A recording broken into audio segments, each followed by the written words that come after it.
Bertemu semula, kerajaan sedang mengkaji keberkesanan vaksin terhadap kes COVID-19 melibatkan varian Delta dan keperluan untuk suntikan ketiga vaksin booster ataupun suntikan tambahan.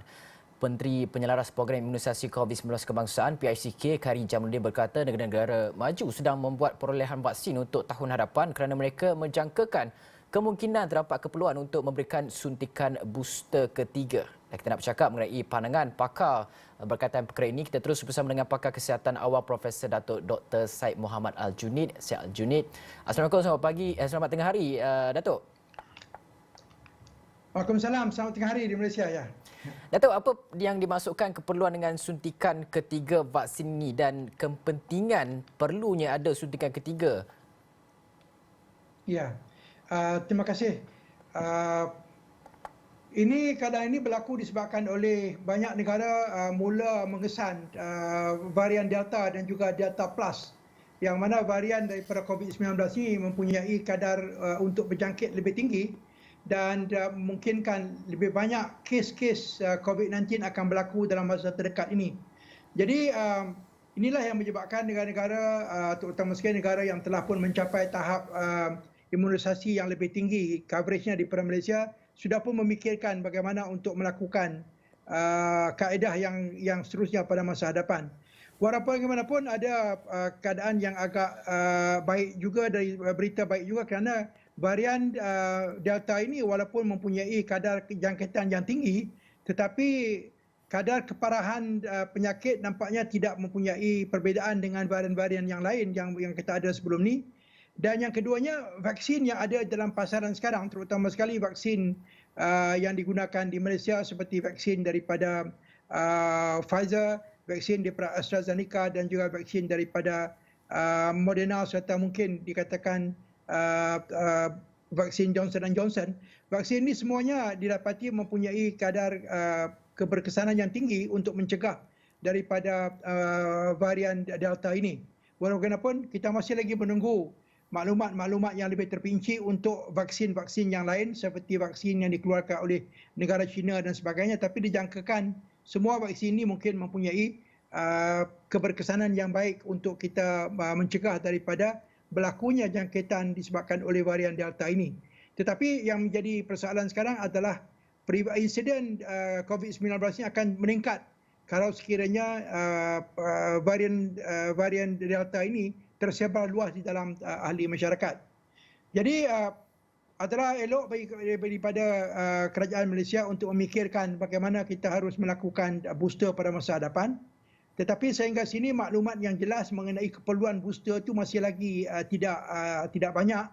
Dikatakan bahawa vaksin yang kita berikan sekarang ini mungkin sekurang-kurang memberikan perlindungan sehingga 6 bulan selepas daripada mendapatkan vaksin tersebut. Tapi maklumat ini terlalu sedikit untuk kita rangkumkan untuk menjadi polisi. Walau bagaimanapun kita harus bersedia daripada sekarang, dan persediaan yang dilakukan termasuklah cuba mendapatkan bekalan vaksin yang mencukupi. Jadi inilah keperluan yang perlu kita lakukan sekarang adalah menyediakan dana yang mencukupi. Ini memerlukan dana yang banyak dan sebab itu kita perlu melakukan reformasi dalam sistem kesihatan kita supaya sumber pembiayaan yang lebih efektif dan juga lebih berkesan dan juga mencukupi dapat kita sediakan. Dan jadi Datuk, minta maaf jelah. Pertubuhan Kesihatan Sedunia WHO juga menyatakan bahawa kemungkinan besar COVID-19 akan menjadi endemik dan virus ini tidak akan lenyap di muka bumi kita. Jadi mungkin Malaysia memerlukan pendekatan strategi berbeza, tidak hanya bergantung kepada vaksinasi sahaja. Apa lagi perkara lain yang mungkin Datuk boleh fikirkan, seperti yang Datuk katakan, perancangan di masa depan itu penting, perlu dimulakan daripada sekarang untuk memastikan bahawa virus itu akan ada di masa hadapan, tetapi kita dapat mengawalnya. Bukan hanya kita dapat mengawal seketika, kemudian angka-angka itu sukar untuk kita kawal di masa depan, dan kita tak mahu lagi PKP secara penuh terpaksa dilaksanakan kerana ini melibatkan kerugian berbilion ringgit kepada semua pihak terkesan dalam pandemik ini. Ya, seperti mana yang kita lihat bahawa kesan daripada PKP adalah terlalu buruk untuk ekonomi dan juga untuk aspek sosial masyarakat. Jadi kita tidak boleh menggunakan PKP untuk menyelesaikan masalah ini. Jadi untuk apabila penyakit ini menjadi satu penyakit yang endemik, iaitu bermakna ia akan berlaku secara berkala di dalam masyarakat, kita tidak boleh menggunakan pendekatan PKP lagi. Tapi pendekatan-pendekatan kesihatan awam yang lain yang perlu dilakukan termasuklah penjagaan kesihatan, penjagaan tahap kesihatan dan juga pencegahan primer menggunakan vaksin.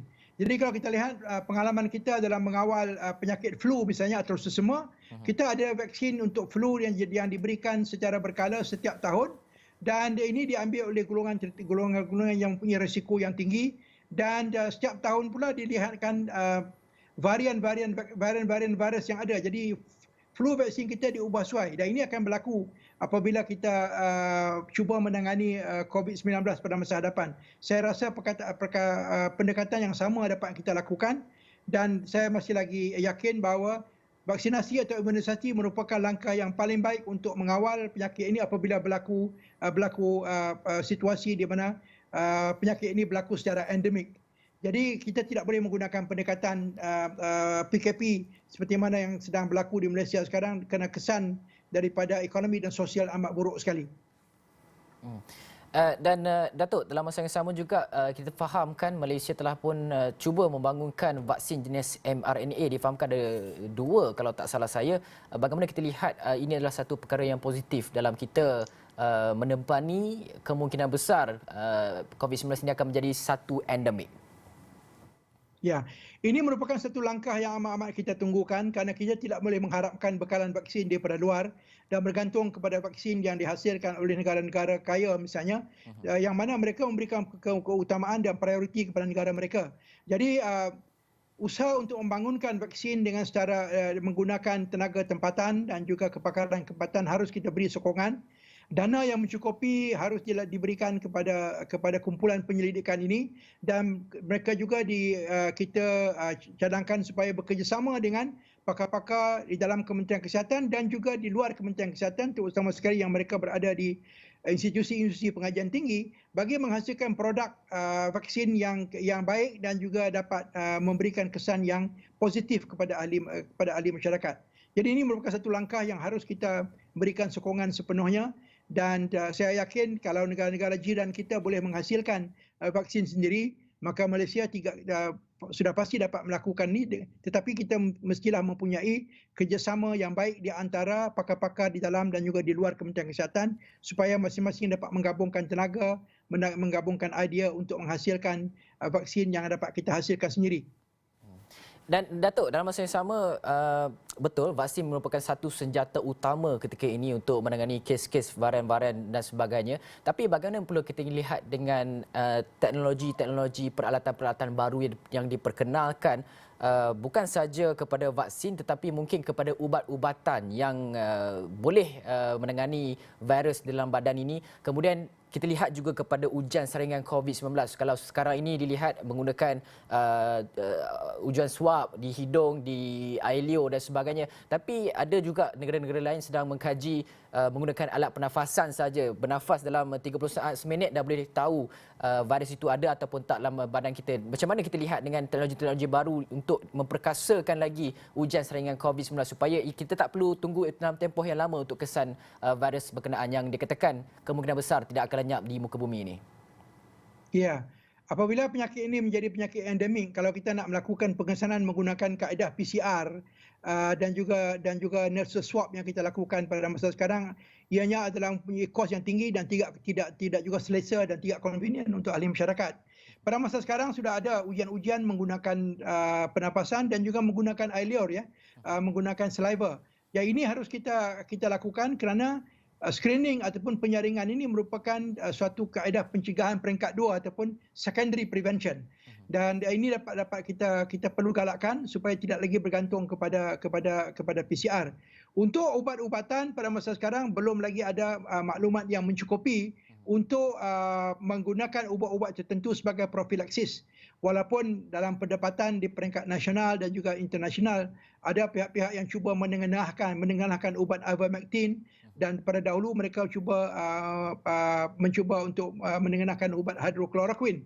Tetapi nampaknya kedua-dua ubat ini tidak mempunyai maklumat yang menunjukkan kadar keberkesanan yang tinggi, dan ini memerlukan kajian-kajian yang lebih tinggi lagi.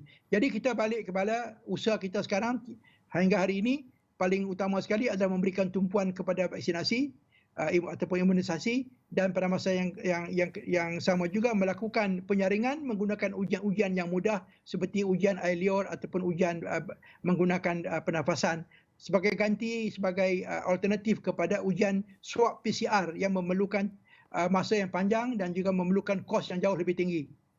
Okey, baik. Terima kasih Profesor Datuk Dr. Syed Muhammad Al-Junid, Syed Junid atas perkongsian. Beliau merupakan seorang pakar kesihatan awam yang berkongsikan berkaitan dengan bagaimana negara akan berdepan dengan kes-kes COVID-19 menyebabkan varian-varian tertentu yang kini mendominasi UK, Amerika Syarikat dan juga beberapa negara Eropah lain. Dan kita juga sekarang ini sedang menghadapi dengan varian Delta dan juga Belta yang pertama kali dikesan di Afrika Selatan dan juga di India. Apa pun kami akan bawakan perkembangan lanjut berkaitan perkara tersebut.